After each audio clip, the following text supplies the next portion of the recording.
Here we are. It is a Tuesday. A lot to get to today. It's a big day for two reasons. One, it's the second day of the University of Missouri story. Second, it is our producer's Jonathan's birthday. Unfortunately, he has to sit here with us on his birthday, so happy birthday, buddy. This is Ben Shapiro, and this is The Ben Shapiro Show. You tend to demonize people who don't care about your feelings. Alrighty, so we're now in day two of the great controversy surrounding the University of Missouri, and we have some new facts at our disposal. So if you remember all the way back to yesterday, you listened to yesterday's podcast, we talked about what happened at University of Missouri that culminated in the resignation of the president of the university, Tim Wolf. He resigned because, of course, he was somebody who was benefited by white privilege. And the way that he showed that he was benefited by white privilege is that he was forced to resign for being white, which is the essence of white privilege, being thrown out of your job for being white. That's what black privilege was back in the days when black people were fired for being black. That was called black privilege. It's the same thing now, or something. But in any case, here are all the events leading up to this. And we now have more information about all the events leading up to the ouster of President Tim Wolf. So, event number one is the head of the student body, the elected head of the student government, is a black guy, and he says that he was called the N-word by a bunch of white guys riding in a truck. This has not been substantiated. There are no other witnesses. We don't know who these people were, so nothing you can do about it. Incident number two. A bunch of black guys are walking around on campus, and a white drunk frat boy calls them the N-word. He's now been moved off campus pending an investigation and his possible expulsion. So something bad happened, and there were consequences for that bad thing happening. Incident number three. Somebody supposedly scrawled a swastika on the wall of a dorm bathroom in poop, which, having been in a dorm bathroom, that actually cleans up the place. But there again is no evidence of this. They actually called up the police department. The police department has no record that this ever happened or any witnesses who say it ever happened, so we have no evidence of that. Fourth and final incident, apparently the president of the university, Tim Wolf, he was being protested at the homecoming game or the homecoming parade, and he was surrounded by a bunch of black students who surrounded his car, and his car supposedly hit one of the students. Only one problem, it's all on video, and it never happened. So, there were four racial incidents. Three of them there is no evidence of, and the other one actually had consequences. The president is ousted anyway, because he's a white guy who, of course, has benefited from white privilege. Now, I do want to take one moment and point out just the hypocrisy of the media in the way they're covering this story. It's the end of the world, right? Systemic racism at University of Missouri. No one can name a single racist thing the president of the university did, a single racist act the president of the university stood up for. No one can name anything that the university president did wrong. Nobody can name anything in the system at University of Missouri that's racist. People are saying, well, way back in 1950, they didn't allow black people to go to the university. Well, I've checked my calendar, and it is not 1950. I mean, I know this is a great shock to many folks on the left, but it is not, in fact, 1950. In fact, 1950 happened 34 years before I was even born. So I'm fairly certain that it is not 1950, having a working knowledge of how chronology works. But in any case, nothing happened here, but it's systemic racism, right? And it must be covered, and we must all celebrate. And ESPN, which is just MSNBC with footballs, ESPN has proclaimed that this is the most important story in all the world. Well, if you get on the highway and you travel just about 120 miles from Columbia, Missouri, you end up in a town called, I think it's called Lee's Place in Missouri, just out of Kansas City. And there's another story the media are not covering at all. This is the story of a lady named Tanya Chamberlain. Tanya Chamberlain is a 43-year-old white lady, and she went to the car wash one day to wash her car, and she ended up dead. The reason she ended up dead is because two 8th graders, a 13-year-old and a 14-year-old 8th grader, both of them black, they crawled in the back seat of her car, and when she got back in her car, they proceeded to stab her to death. They stabbed her in the face, they stabbed her in the chest, they stabbed her all over her body, and then they drove her car down the road, and the cops saw them wobbling on the road, and they went to pull them over, and these kids pulled off the road, and they ran for it, and the police ended up catching them. You haven't heard that story because it's a black-on-white crime. The media don't cover black-on-white crime. As we've reported here at the Daily Wire, there is no consistent media policy at places like the LA Times or the New York Times for when they report race in the cases of these stories. And I looked at all of the various stories on the Tanya Chamberlain case from the media. Not once did it mention these teenagers were black. Not one time did it mention the teenagers were black and that the victim was white. The police, by the way, did release. How do I know they're black? Because the police released surveillance footage of the 13 and 14-year-old and they have a picture of the lady who was killed, obviously. But all the media coverage ignores all of that. So actual incidents of racist killings or racial killings go completely unnoticed by the media, completely unnoticed. Don't matter one whit. Doesn't matter one whit. I mean, imagine if 13 and 14-year-old two white kids had killed a black lady at a car wash. Can you imagine the media coverage? It would never end. It would never end. Not for a moment would it end. But over at University of Missouri, they're busy covering things like non-existent racism over at the University of Missouri. Well, the students, the precious snowflakes over at the University of Missouri, these panty-waist fascists, as I've taken to calling them, they don't even deserve the title liberal fascists because they're not liberal in any sense of the word. Jonah Goldberg once said that the Nazis, the communists, Mussolini's fascists, they were all liberal fascists because they were socialists. They believed in left-wing principles. Well, these people would be liberal fascists, except they're actually just pansies. They're just panty-waists. And so they complain about anything that has to do with them being offended. How bad has this become? I'll show you a tape in just a minute as to what these people actually do, these panty-waist fascists. And it really is pretty telling. But first, I think it's important to note that this has now happened. Over at the University of Missouri, the panty-waist fascists have now called on the police to protect them against the brutal terrorist feelings hurters. And the university police have released an email to the entire community. Here's the text of the email that the university police, Missouri police, remember, all these kids are 18 to 22 years old. Okay, most of them are getting some sort of financial aid from the school. It's a state-sponsored school. The Missouri University Police Department released this email. You ready for this? Quote, to continue to ensure that the University of Missouri campus remains safe, the MU Police Department, MUPD, is asking individuals who witness incidents of hateful and or hurtful speech or actions to call the police immediately at 573-882-7201. While cases of hateful and hurtful speech are not crimes, if the individuals identified are students, MU's Office of Student Conduct can take disciplinary action. You got this? If you offend any of these delicate little precious flowers over at the University of Missouri, you actually call the cops now. Okay, so all the jackbooted thugs are busy wearing Uggs. Right, all these Ugg-booted thugs over at the University of Missouri calling up all their friends at the police department to whine about somebody saying something that triggered them. This is why whenever the left says, oh, you know, the microaggression, trigger culture, this doesn't have any ramifications. It doesn't have any ramifications until you get the guys with the guns on your side. Then it turns out that the guys with the guns are the ones who are enforcing your perverse, pathetic, mentally ill worldview. And it is mentally ill when you're calling the cops because someone said something that offends you. And I grew up in a country called America. And in America, I was under the impression that we get to offend each other, that this was one of the things that we do around here.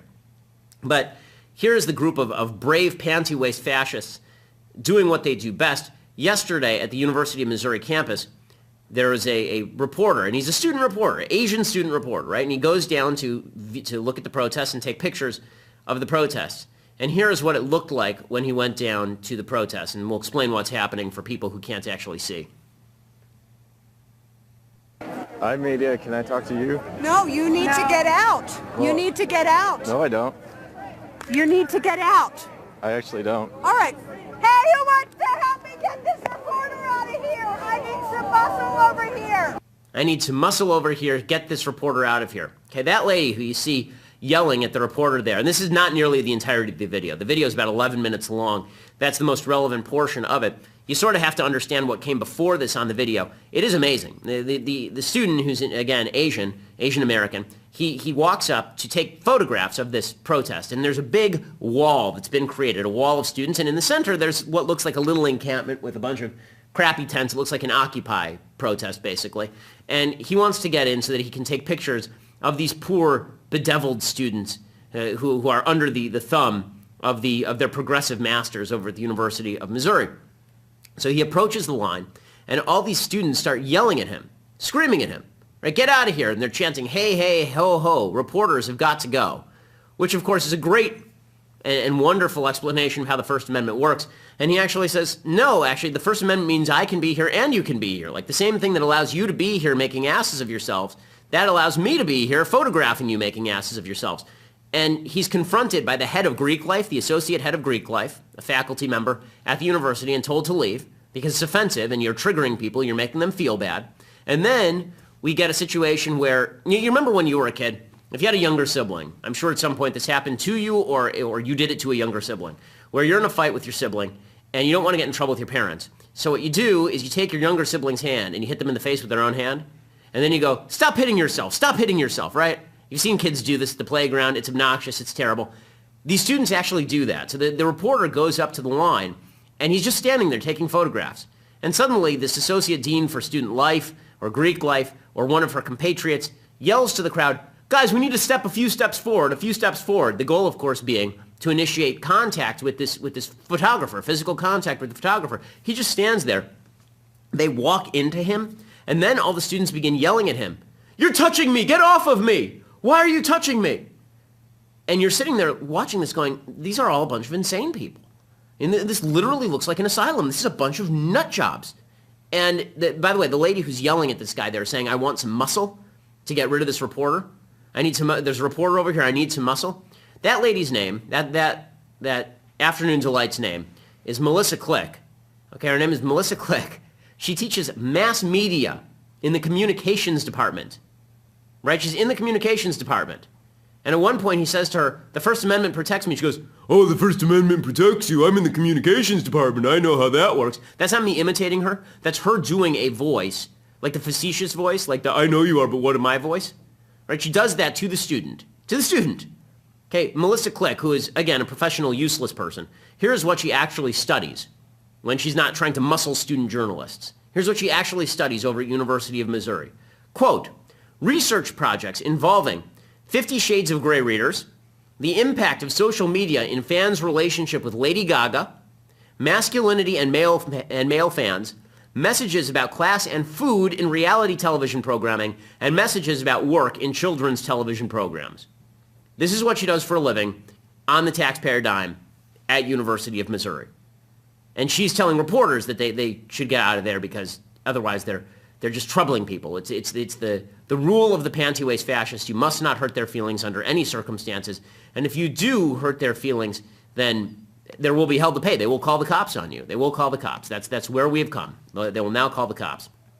And look at the kind of students that are being created here. There's a Missouri student who was, I believe she's on CNN. And when he went on a hunger strike. And this particular student is the one who claimed to have been hit by the president of the university's car. And it wasn't true. I mean, again, there's no video of this. And he went on a hunger strike.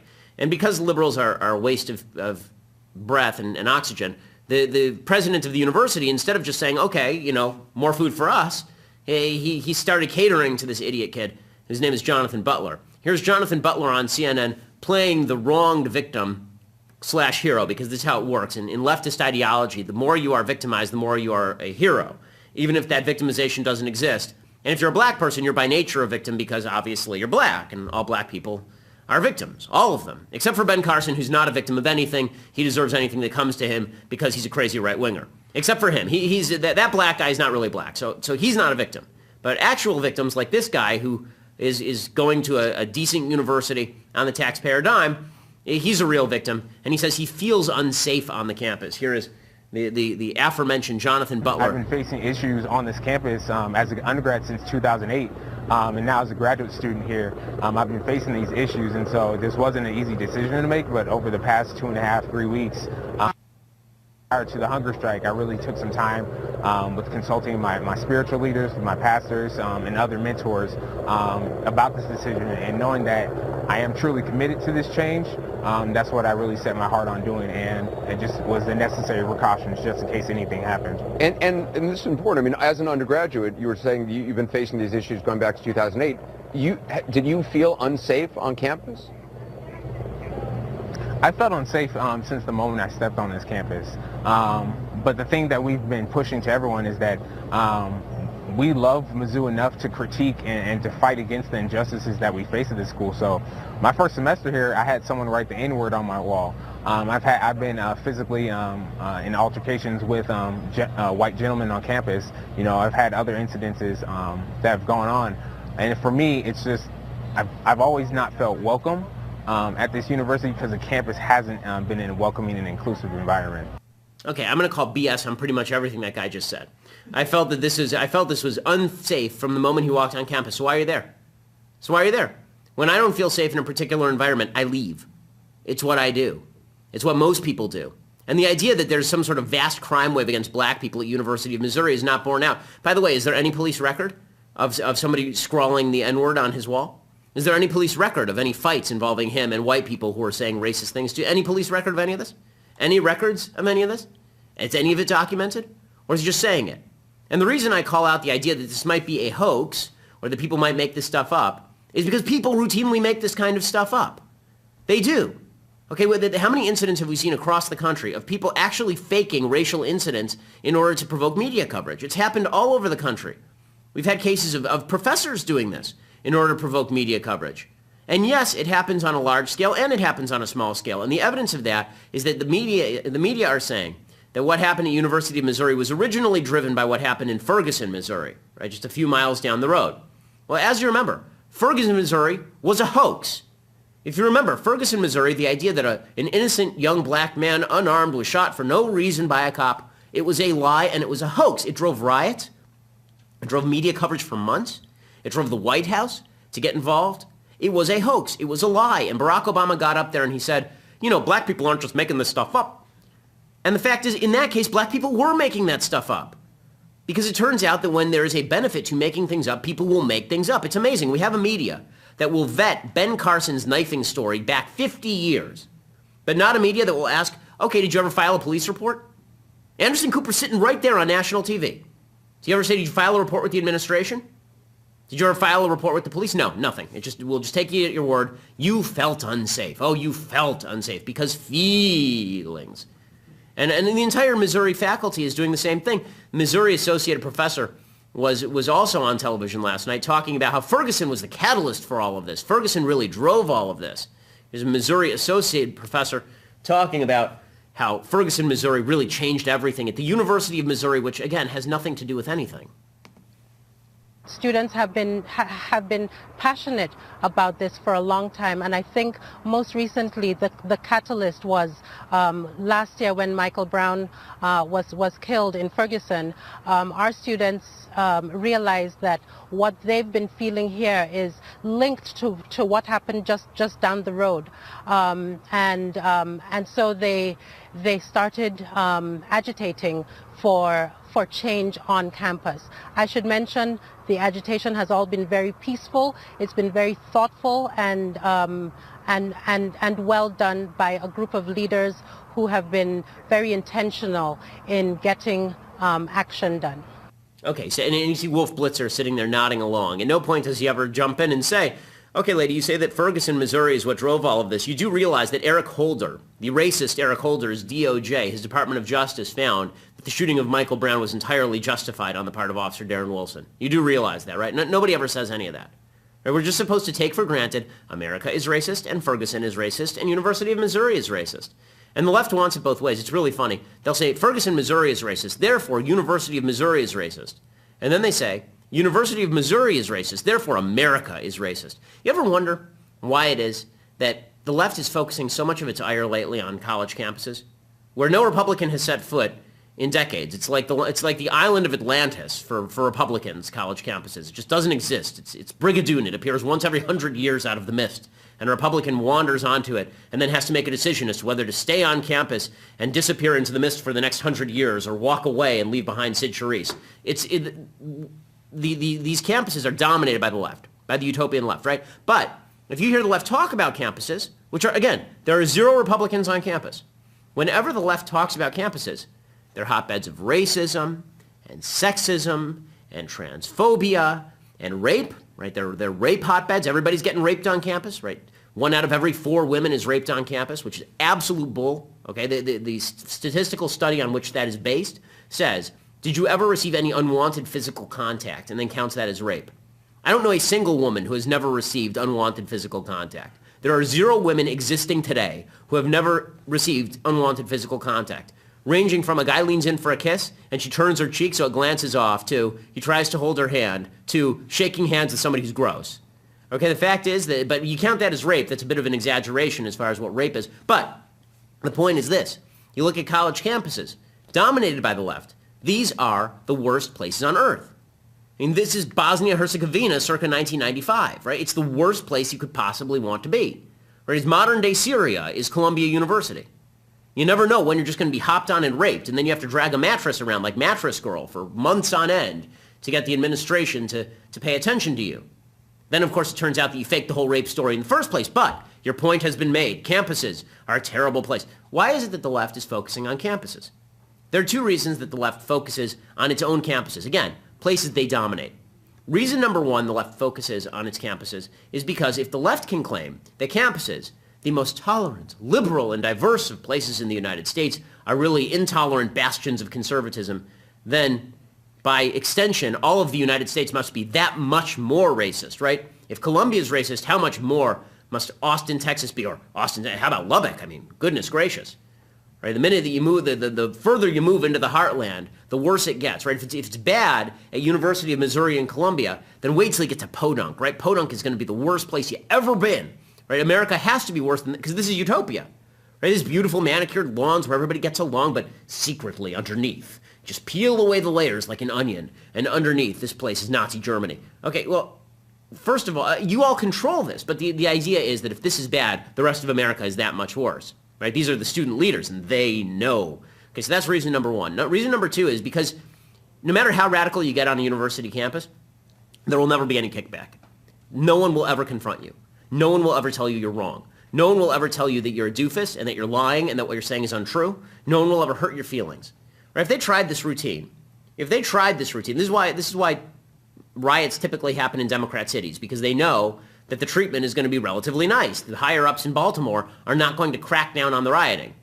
They'll give them room to riot, as the Baltimore mayor, Stephanie Rawlings Blake, said. Right? They'll riot in Ferguson because they know that the people in charge will basically go, oh, okay, we've just got to give people room. Leftists will allow you to get away with things if you're a radical leftist. If they tried this routine at Hillsdale College, this sucker would be shut down in 5 seconds. Right? Larry Arnn at Hillsdale College would look at these people and say, what's wrong with you? Like, seriously, what's wrong with you? And back in the day, when they tried this at UC Berkeley, Ronald Reagan actually sent in tanks to UC Berkeley. Right? He actually did. I mean, he sent in the National Guard. He sent in the military. When the Black Panthers and a bunch of other student groups took over a bunch of the buildings, state-owned buildings, Ronald Reagan sent in troops to get them out. Right? That's what happens when Republicans run the show. So Democrats have learned their lessons, and they pull this crap where Democrats run the show. And so petty fascism is going to rule on the campuses before it rules any place else. And the media love it. The media are just into it, and so do the politicians. Leftist politicians in Missouri are just enjoying it thoroughly. Senator Claire McCaskill, who's a Democrat from Missouri, she's the one. Thank you, Republican Party, for abandoning Todd Akin over a stupid statement, because now this dunderhead is still in the United States Senate. Claire McCaskill says she's proud of what happened at the University of Missouri. The credit goes to these kids who took a stand and to the football players who went to visit the young man who had gone days without food. And they were motivated and moved by his commitment. And then I was proud that it wasn't just the black players that were in that picture. It was the team and the coach that all kind of came together and said, we're one here too, and something needs to happen. There needs to be a reprioritization of how important this problem is on campus. And I'm proud that I think today the university really took a meaningful step towards that. So proud. She's so proud. And what's amazing about that, notice the way that she characterizes this. This young man who had gone without food. There's food in the building next door. He went without food because he doesn't want food. No one is starving this guy. Okay, no one's starving this. By the way, he looked pretty well fed when he was on CNN, didn't he? He looked pretty decent a few minutes ago. I assume that that's because he broke his fast and had a magnificent meal. I mean, he wasn't dying anytime in here. But it is amazing. Everyone united. The coach who's being paid $3.1 million and who would violate his contract if he didn't get his people on the field. That guy joined with the players. Well, there's a shock. There's a shock.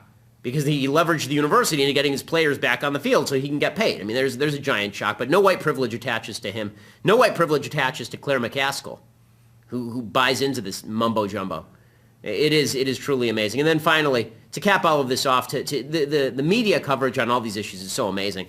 It's almost a parody of itself, right? If you had to script this thing, University of Missouri, its football program was famous last year because one of its football players, a guy named Michael Sam, was gay, which no one cares about because he's not a very good football player, and also because no one cares if anybody's gay. This is the United States in 2015. No one cares.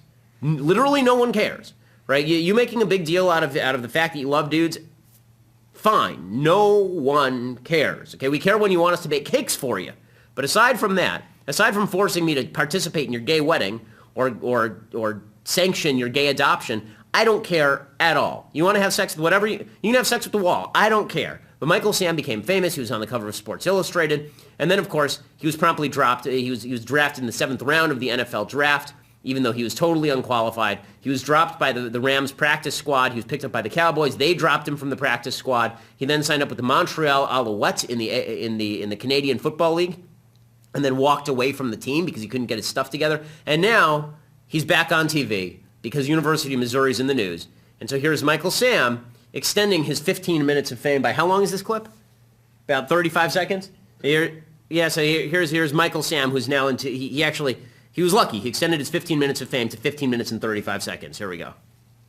Football is not everything, and I believe when I came out, I didn't do it for the fame or the glory. I did it because, I was tired of hiding. Mm-hmm. And people standing for what they believe in, I think that's important. Life is important.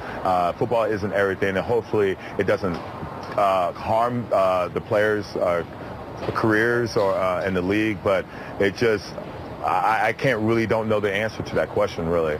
But I just hope it doesn't do anything to harm their chances to making the NFL roster. Oh, harm their chances to make an NFL roster. An articulate statement from the guy who says that he didn't come out for the fame or the glory, but is only on TV because he's gay. He's a failed University of Missouri football player. No one cares what he has to say except that he's gay, and so he was a big national story. Okay, so we move from black people who are not being victimized to black people who are being victimized. Ben Carson continues to be subjected to the media's scorn and ridicule over not lying at all. Okay, so yesterday we played a clip from MSNBC with Joe Scarborough and Nicole Wallace and all the rest of the folks over at MSNBC, which is, as I like to call it, ESPN without the footballs. And MSNBC, they were saying to Ben Carson, he's a liar, he's a liar, he's a liar, right? He's just a big liar. And then when they were asked by Mark Halperin, can you name a single lie? They kind of stared at each other in dumbfounded amazement because they couldn't name a single lie. Well, it didn't stop them. Joe Scarborough, who is really an atrocious anchor. I mean, Joe Scarborough is another one of these faux Republicans who appears on MSNBC. If you've listened to the podcast with any regularity, last week I talked about how these programs tend to book guests. The way they tend to book guests is they book people, Republicans, who they know are not really Republicans and who will give them the credibility of objectivity. Right, Joe Scarborough is never going to say MSNBC is a far-left network, right? He'll never say that because he gets paid like $8 million a year by them. And so he has to maintain this sort of patina of, I'm not a hardcore Republican. So Ben Carson was on MSNBC, and Joe Scarborough just starts basically yelling at him that he's lying, It's pretty amazing. Last Monday, I told the truth to the media. This morning, I'm telling the truth to Ben Carson. You're lying. And you need to come out front and you need to admit it because it's only going to get worse from here. He's lying. Now, Joe Scarborough can't name a single lie that Ben Carson has told, but he wins his point. I mean, by the way, how do they actually dress the people who appear on MSNBC? I mean, he looks like he just rolled out of bed this morning in his Snuggie, and then they just stuck him on the set. Chris Matthews routinely looks like he wandered drunk out of a bar, and they just sort of sat him down in the chair, and he swiveled him 3 times. Then he's kind of bouncing his head around with the wild hair, and why am I here? Where's Michael Isikoff? So Joe Scarborough, one of many, attacking Ben Carson. Juan Williams on Fox News, he says that, Carson embellished his biography. Juan Williams over at Fox News ripping on Ben Carson, again, based on zero evidence that Ben Carson has lied about anything to this point. This reminds me of a lot of rappers, Chris. They hype, they embellish, they exaggerate for the sake of the presentation, the biography in this case. So with the high school students, his classmates, and I think, Kimberly, people do remember what happens in high school very intensely, I think it turns out he's more Urkel than Thug Life. Okay, first of all, if Juan Williams isn't black and he says this, he's off the air tomorrow. Right? I mean, if a white guy says this, you have to imagine he's off the air tomorrow. But unless you're talking about Ben Carson, in which case he probably gets a raise, right? But the Urkel Thug Life, he's a rapper routine. from Juan Williams. Again, very, very insulting, based on no evidence that Ben Carson has lied about anything. And the media are just jumping all over this. What frustrates me is some of the Republicans are too. Mike Huckabee is jumping on Ben Carson. Huckabee's campaign has completely stalled out. He's been bumped down to the lower debate. My theory on why Mike Huckabee and Chris Christie were chosen to move down to the lower debate is that the stage actually has a maximum weight that it can hold. But Carson and Christie have been moved down to the lower debate, which will happen tonight. And I don't want to do a debate preview. We'll just do a debate review tomorrow when we go over the elements of tonight's debate. But here's Mike Huckabee going after Ben Carson, jumping on the leftist bandwagon, which, by the way, here's my rule. If you jump on a leftist bandwagon based on falsification of facts, based on slurs, you automatically will never get my vote on anything ever again. If you buy into the left's agenda, then you're not a conservative. End of the story. And Mike Huckabee was doing this with regard to Ben Carson. It is a brutal process.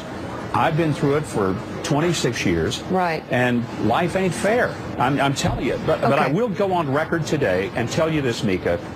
I never hit my mother with a hammer, and I never stabbed anybody. Never wrote about it either. So there you go. At least I'm out there on the record for that. Check. What an obnoxious jerk. I mean, the whole point of Ben Carson's story is that, of course, he underwent an amazing personal transformation when he found Christ. That's his entire story. And he did bad things. And again, if this is going to be the way we do this now, then it's funny. The media will sit there and they'll say, oh, check, good for you. You didn't do that. Barack Obama did cocaine in high school. Let me tell you something about people who do cocaine in high school. There's not a person who does cocaine in high school who didn't sell cocaine to somebody else in high school. Seriously, there's not one person. When I was in high school, there were kids who were doing drugs. There wasn't a single kid who was in high school doing drugs who didn't lend pot to his friend or sell pot to his friend. This is how drugs get passed around. I know that out there in white suburbia, there's this weird idea of how drugs actually work for people who have never actually had friends who did drugs, where they think that there's like one guy. It's like a central clearinghouse. Like there's a CVS pharmacy for pot down in the middle of the ghetto. And there's one guy who just stands on a street corner with giant bags of pot and hands people pot. And anytime you want pot, you go down and get it. Anytime you want coke, you go down and get it. That's not how these drugs get passed around, particularly not in well-to-do enclaves like Hawaii. It's not like there's one guy who's a dealer, and then everybody just goes to that one guy who's the dealer. The way that drugs get passed around originally is that one kid gets the drugs and then passes it out to friends or sells to friends and is a conduit for the bottom line here is whatever. No one cares about that. But they'll rip on Ben Carson for having admitted to all of this in his personal story and then admitting to have transformed himself. But Barack Obama just blows it off as I did a little blow in high school and everybody just goes, oh, okay. Oh, well. Oh, well. Meanwhile, by the way, the White House is saying that Ben Carson totally deserves the media scrutiny. If Ben Carson receives media scrutiny, well, that's just the way it is. Josh Earnest over at the White House, who, again, he and his Dickensian last name, Josh Earnest, as the lying spokesman for the Obama White House. Here we go. He suggested that Barack Obama had nothing of this kind of scrutiny when he was running for president. Do you agree with that? That Ben Carson has been subject to more scrutiny than Barack Obama? I don't agree with that statement. I think many of you who have covered, both the 2008 campaign and this campaign, I think, can obviously draw your own conclusions based on the work that all of you have done. I think the important thing, John, is for people to remember, and this is sort of one thing that I have freely said about the ongoing presidential race that I have at times been reluctant to weigh in on, is that this process is good for our democracy. It's not easy to run for president. It shouldn't be. And that people, when they make public comments, are going to have their claims scrutinized, even if they're claims about their own biography. Okay, first of all, Barack Obama's claims about his own biography were not scrutinized dozens and dozens and dozens of times. Also, I love that suddenly the White House is embracing the democratic process. The most dictatorial president in American history is now embracing the democratic process and press scrutiny. This is the same president who has declared that the media are out to get him, who has ripped on Fox News and talk radio and has suggested that we need to get rid of the polarization of media in favor of big networks again. The only president in American history who created his own press outlet from inside the White House. You know this, right? The press pool used to take pictures of all these events. Now the White House has its own photographer that takes pictures and releases them to the press pool. This guy is going to lecture us all on how Ben Carson ought to be treated by the media. It is incredible. And just to round all of this together, to wrap all of this up with a nice little bow, the White House was asked today about the University of Missouri students barring reporters from taking pictures of them. The White House's comment, they said, we just think it's mostly counterproductive for them to not allow the reporters to cover them. a strong statement in defense of the First Amendment right there, that it's just counterproductive for the protesters. The only thing they care about being the well-being of the protesters and their cause. They don't care one whit, one iota about the general principle of press freedom. But that's the left, the panty-waist fascists, at work all the way from University of Missouri to the White House. I'm Ben Shapiro. This is The Ben Shapiro Show.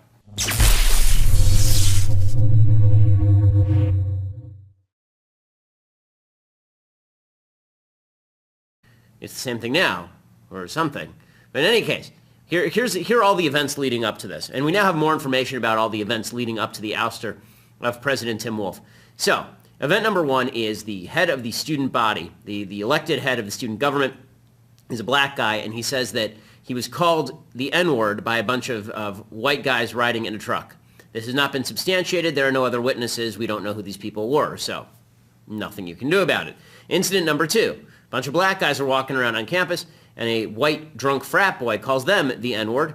He's now been moved off campus pending an investigation and his possible expulsion. So something bad happened, and there were consequences for that bad thing happening. Incident number three. Somebody supposedly scrawled a swastika on the wall of a dorm bathroom in poop, which, having been in a dorm bathroom, that actually cleans up the place. But there again is no evidence of this. They actually called up the police department. The police department has no record that this. Here we are. It is a Tuesday. A lot to get to today. It's a big day for two reasons. One, it's the second day of the University of Missouri story. Second, it is our producer's Jonathan's birthday. Unfortunately, he has to sit here with us on his birthday. So happy birthday, buddy. This is Ben Shapiro, and this is The Ben Shapiro Show. You tend to demonize people who don't care about your feelings. Alrighty, so we're now in day two of the great controversy surrounding the University of Missouri, and we have some new facts at our disposal. So if you remember all the way back to yesterday, you listened to yesterday's podcast, we talked about what happened at University of Missouri that culminated in the resignation of the president of the university, Tim Wolf. He resigned because, of course, he was somebody who was benefited by white privilege. And the way that he showed that he was benefited by white privilege is that he was forced to resign for being white, which is the essence of white privilege, being thrown out of your job for being white. That's what black privilege was back in the days when black people were fired for being black. That was called black privilege. It's ever happened, or any witnesses who say it ever happened, so we have no evidence of that. Fourth and final incident, apparently the president of the university, Tim Wolf, he was being protested at the homecoming game, or the homecoming parade, and he was surrounded by a bunch of black students who surrounded his car, and his car supposedly hit one of the students. Only one problem, it's all on video, and it never happened. So, there were four racial incidents. Three of them there is no evidence of, and the other one actually had consequences. The president is ousted anyway, because he's a white guy who, of course, has benefited from white privilege. Now, I do want to take one moment and point out just the hypocrisy of the media in the way they're covering this story. It's the end of the world, right? Systemic racism at University of Missouri. No one can name a single racist thing the president of the university did, a single racist act the president of the university stood up for. No one can name anything that the university president did wrong. Nobody can name anything in the system at University of Missouri that's racist. People are saying, well, way back in 1950, they didn't allow black people to go to the university. Well, I've checked my calendar, and it is not 1950. I mean, I know this is a great shock to many folks on the left, but it is not, in fact, 1950. In fact, 1950 happened 34 years before I was even born. So I'm fairly certain that it is not 1950, having a working knowledge of how chronology works. But in any case, nothing happened here, but it's systemic racism, right? And it must be covered, and we must all celebrate. And ESPN, which is just MSNBC with footballs, ESPN has proclaimed that this is the most important story in all the world. Well, if you get on the highway and you travel just about 120 miles from Columbia, Missouri, you end up in a town called, I think it's called Lee's Place in Missouri, just out of Kansas City. And there's another story the media are not covering at all. This is the story of a lady named Tanya Chamberlain. Tanya Chamberlain is a 43-year-old white lady, and she went to the car wash one day to wash her car, and she ended up dead. The reason she ended up dead is because two 8th graders, a 13-year-old and a 14-year-old 8th grader, both of them black, they crawled in the back seat of her car, and when she got back in her car, they proceeded to stab her to death. They stabbed her in the face, they stabbed her in the chest, they stabbed her all over her body, and then they drove her car down the road, and the cops saw them wobbling on the road, and they went to pull them over, and these kids pulled off the road, and they ran for it, and the police ended up catching them. You haven't heard that story because it's a black-on-white crime. The media don't cover black-on-white crime. as we've reported here at the Daily Wire, there is no consistent media policy at places like the LA Times or the New York Times for when they report race in the cases of these stories. And I looked at all of the various stories on the Tanya Chamberlain case from the media. Not once did it mention these teenagers were black. Not one time did it mention the teenagers were black and that the victim was white. The police, by the way, did release. How do I know they're black? Because the police released surveillance footage of the 13 and 14-year-old, and they have a picture of the lady.